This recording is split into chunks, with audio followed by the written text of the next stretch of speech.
Ya. mungkin bisa diceritakan hari ini kegiatannya lagi mengajar. Ya, gitu. jadi hari ini mungkin yang nggak banyak teman-teman tahu, walaupun mungkin udah tahu sebagian besar, cuma kan jarang ada yang ngelihat langsung. Jadi hari ini aku lagi mengerjakan profesi aku yang juga profesi utama aku sebagai Zumba instructor yang sudah aku jalani dari mulai pandemi ya, tahun 2020 aku resmi jadi Zumba instructor, lalu aku resmi dikontrak oleh pihak Zumba Home Office untuk menjadi Zumba Brand Ambassador untuk Indonesia, dan semenjak itu aku aktif mengajar Zumba. Jadi emang ini pekerjaan yang dulu banyak yang menyaksikan gitu, kenapa kok aku pada saat pandemi justru aku berada di Singapura, waktu itu nggak bisa kerja.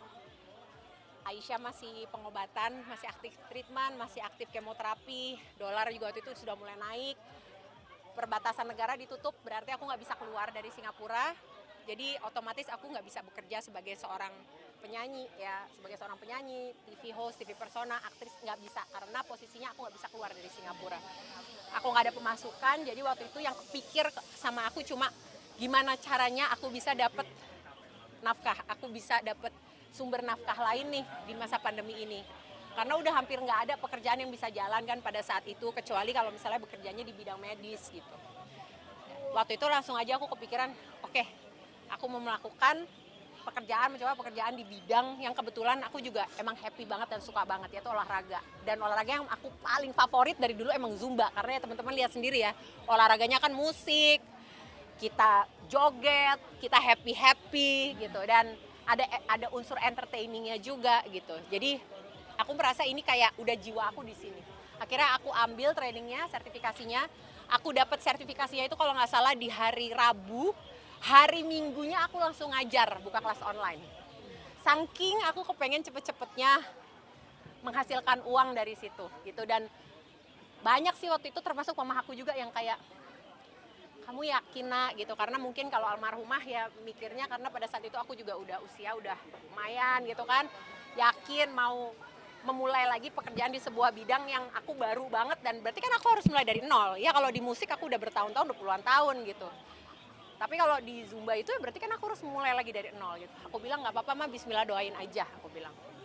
Alhamdulillah akhirnya dari situ nggak aku sangka banget aku benar-benar bisa dapat pekerjaan, dan malah akhirnya jadi yang paling jalan pada saat pandemi ya olahraga kelas Zumbaku yang aku lakukan secara online. Jadi setiap hari Sabtu, ini pasti pemirsa juga pada ingat, setiap hari Sabtu aku tuh ngadain kelas Zumba buat anak-anak khusus secara online. Muridku tuh banyak, anak-anak semuanya ada di Indonesia, dari anak umur 6 tahun sampai anak umur 15 tahun. Setiap hari Sabtu, setiap hari Minggu aku bikin kelas Zumba khusus dewasa, dan itu aku lakukan dua kali seminggu.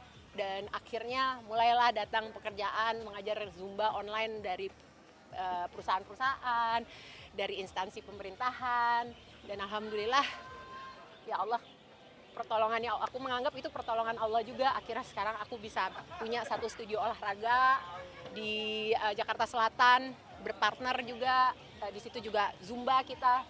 Dan akhirnya ya udah, akhirnya sampai sekarang kalau ditanya pekerjaanku apa ya, musisi dan juga instruktur Zumba. Kamu masih ingat nggak mungkin dengan bayaran pertamanya ketika memulai Zumba ini? Bunda, dulu kita buka kelas satu orangnya berapa? Pertama kali kelas aku kan di kelas kamu. Oh iya benar, itu online kelas ya. Online kelas berapa per member Bayar. bayarnya? Itu masih kayaknya 35.000 something. 35.000 semember, satu member. Karena kelasnya kelas online ya. Dan waktu itu kelas pertama aku adalah kelasnya coach aku, yang merupakan partner aku juga, sekarang partner kerja aku di Raga Indonesia, Coach Luti. Beliau itu juga pelatih olahraga aku. Dan kelas pertama Zumba yang aku ajar adalah di kelasnya Coach Luti. Jadi setengah jam Coach Luti ngajar strength, setengah jam berikutnya aku dikasih kesempatan sama dia untuk, Kak, kamu mau mulai ngajar pertama kali di kelas aku bikin kelas Zumba belakangnya setengah jam akhirnya. Dan ya itulah waktu itu kita narik itu, dan akhirnya dibuat kita bikin perusahaan bersama Raga Indonesia. Akhirnya kita bikin kelas bersama, kelas rutin setiap minggunya. Itu mulai kelas rutin berapa tuh per orang waktu itu? 50.000 pada saat itu. Harganya udah berubah nih Kak dengan harga sekarang. Sekarang aku sudah tidak melakukan lagi kelas online ya, karena memang waktu, kadang-kadang aja, tapi udah jarang sekali karena kan orang lebih senang untuk langsung ketemu ya. Apalagi Zumba ini adalah olahraga yang seru dilakukan secara online, tapi kan vibe-nya tuh teman-teman lihat sendiri ya, serunya tuh kalau kita langsung ketemu gitu. Bisa wah, ini tuh stress release banget nih buat kita, apalagi nih kan buat kita cewek-cewek gitu, apalagi pekerja, apalagi mungkin ibu rumah tangga gitu yang dari Senin sampai Jumat atau sampai Sabtu tuh di rumah ngurus rumah tangga. Maaf. Maaf Mas. Terus tiba-tiba hari Minggu kita dapat kesempatan untuk melepaskan stres. Jadi ini kayak party, ya partinya vibe-nya yuk kayak orang party di klub aja, cuma ini party sehat aja. Ya dan sekarang ya tentunya. Sekarang aku kalau member ya alhamdulillah komunitas ada, ya komunitas yang selalu hadir dan selalu support di setiap kelas aku kayak hari ini juga. Alhamdulillah tuh aku kalau misalnya kayak bikin event, kita ada event Zumba di luar Jakarta, yang dari Jakarta tuh mau datang gitu. Jadi komunitasnya, dan yang penting itu kalau di Zumba itu it's all about family. Jadi community, kekeluargaan, itu sih. Ini versi terbaik dari kakak nggak sih dengan keputusan yang kakak ambil ketika Alhamdulillah. Sampai sekarang pun masih aku sangat amat lakoni dengan baik, dan di situ aku membuka banyak sekali. Aku nggak nyangka bahwa justru dari olahraga Zumba ya, aku bisa membuka. Allah tuh berikan banyak sekali kesempatan-kesempatan yang Masya Allah, yang luar biasa. Aku nggak pernah sangka aku bisa dapetin. Salah satunya adalah aku akhirnya, salah satu lagu aku bersama dengan DJ Jesse Walt, menjadi lagu Indonesia pertama yang tadi aku bawain, judulnya Nasi Goreng. Kebetulan DJ Jesse Walt tuh adalah orang Bali ya. Kita masukin lagu EDM yang ada unsur tradisionalnya, dan lagu itu diambil oleh Zumba ya untuk diedarkan ke seluruh instruktur Zumba yang ada di seluruh dunia. Lagu itu ada gamelan Balinya, berbahasa Inggris, tapi ada Balinya, ada bahasa Indonesianya, dan bisa bayangkan betapa bahagianya dan bersyukurnya aku bisa tahu bahwa ada lagu Indonesia dengan unsur tradisional Indonesia yang bisa diputar di kelas-kelas Zumba di seluruh dunia.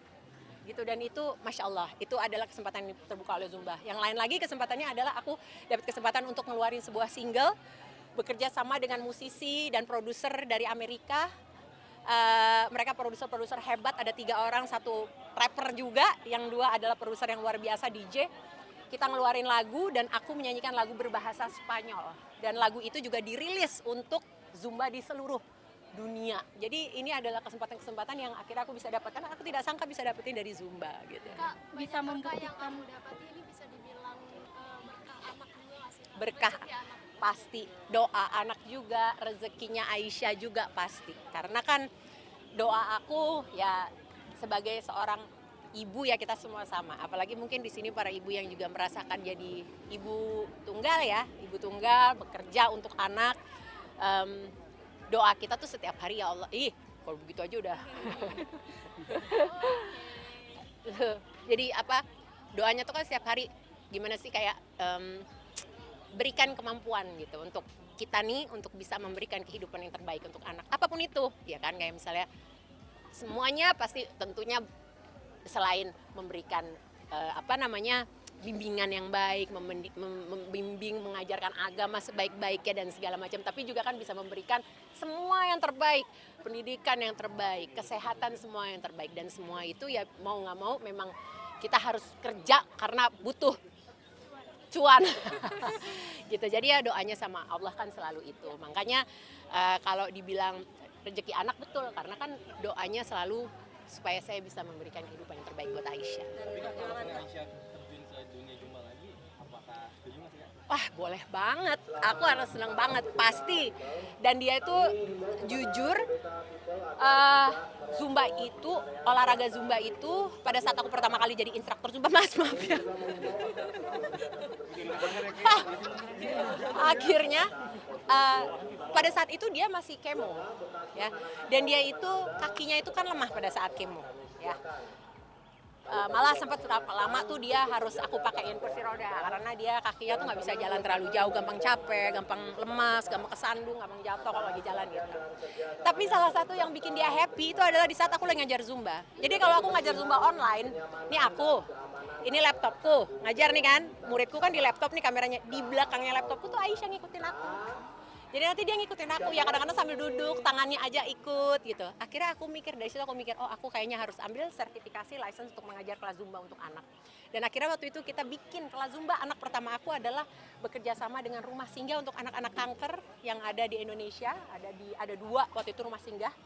Kita kerjasama, aku bikin kelas Zumba secara online untuk anak-anak untuk mereka, untuk anak-anak pejuang kanker. Dan itu happy banget karena aku ngeliat Aisyah segitu kakinya lemas tapi dia bisa duduk dan dia happy ngelakuinnya. Jadi aku merasa aku kepengen anak-anak lain yang memang pada saat itu sedang berjuang juga bisa merasakan happy yang sama. Itu sih. Ini versi terbaik kakak nggak sih? Alhamdulillah. Ya manusia itu kan nggak ada yang puas. Kalau ditanya happy-nya, udah happy 100% nggak sih? Mana ada sih manusia yang happy 100%, tapi kita semua diajarkan untuk jangan ngelihat apa-apa yang kurang, tapi syukuri apa-apa yang kita sudah punya. Yang mungkin orang lain nggak punya dan sulit untuk bisa mendapatkan itu dan berdoa untuk itu. Hal-hal yang mungkin nggak kita sadari gitu. Jadi bersyukur. Masih banyak PR-nya, masih banyak nggak permintaannya sama Allah. Tiap malam masih nangis ini saya sama Allah, ya Allah minta ini, minta itu, minta ini, minta itu gitu. Walaupun dalam hati kadang-kadang, lu minta mulu deh nah. Tapi abis kita nih hambanya Allah kalau nggak mintanya sama Allah sama siapa? Gitu kan, jadi permintaannya masih banyak. Tapi kan ini juga terwujud dalam waktu dekat ini apa mungkin Kak? Yang dalam waktu dekat, aku udah mikirnya pokoknya prioritasku tuh aku kepengen Aisyah sehat terus. Aku pengen Aisyah sehat terus. Kalau boleh, aku kepengen bisa terus dampingin Aisyah, bisa ngelihat dia nanti sukses di pekerjaannya, di hidupnya, di rumah tangganya, lihat dia sehat terus, lihat dia ngasih aku cucu. Aku bisa menghabiskan hari tuaku dengan Aisyah dan cucu-cucuku gitu. Tapi pokoknya yang paling penting prioritasnya Aisyah sehat. Gitu. Tapi Dan sama menjadi perjuangan kebanggaan ini kakak ketika- lumayan jauh ya, maksud udah lama banget berjuang. Iya. Sekarang kayak lagi diangkat juga nih, gimana? Setiap manusia apapun itu pasti tetap aja ada cobaannya. Tetap aja pasti ada perjuangannya masing-masing. Tapi kita syukuri apa yang sudah ada. Apa tadi Mbak? Ya. Gitu, oke teman-teman semua. Terima kasih ya. Kemarin kakak ke Korea tuh ngapain sih kak? Alasan Operasi plastik. Ya, aku habis operasi plastik yang kedua, yang 2023 kemarin. Aku operasi plastik yang pertama, melakukan lower facelift waktu itu di Korea dengan Dr. Song. 2025 kemarin aku berangkat lagi ke Korea untuk melakukan prosedur facelift juga. Cuma kalau yang 2023 itu yang dikencangkan itu adalah wajah bagian bawah. Jadi dari pipi sini ke bawah sampai sini. Kalau yang 2025 ini aku melakukan pengencangan kulit wajah yang bagian atas. Jadi dari sini sampai ke sini. Jadi aku melakukan prosedur yang namanya ponytail lift. Ya, jadi diangkat sininya sama forehead lift. Gitu ya, udah Ada alasan nggak Kak? udah 46. Sudah 46 tahun masih bekerja di dunia entertainment dan lagi cari suami. Jadi harus bersabar. Terima kasih ya. Hah? Like Jenny, dance-nya Like Jenny kan Nggak hafal, udah nggak hafal. Makasih banyak ya semuanya, thank you.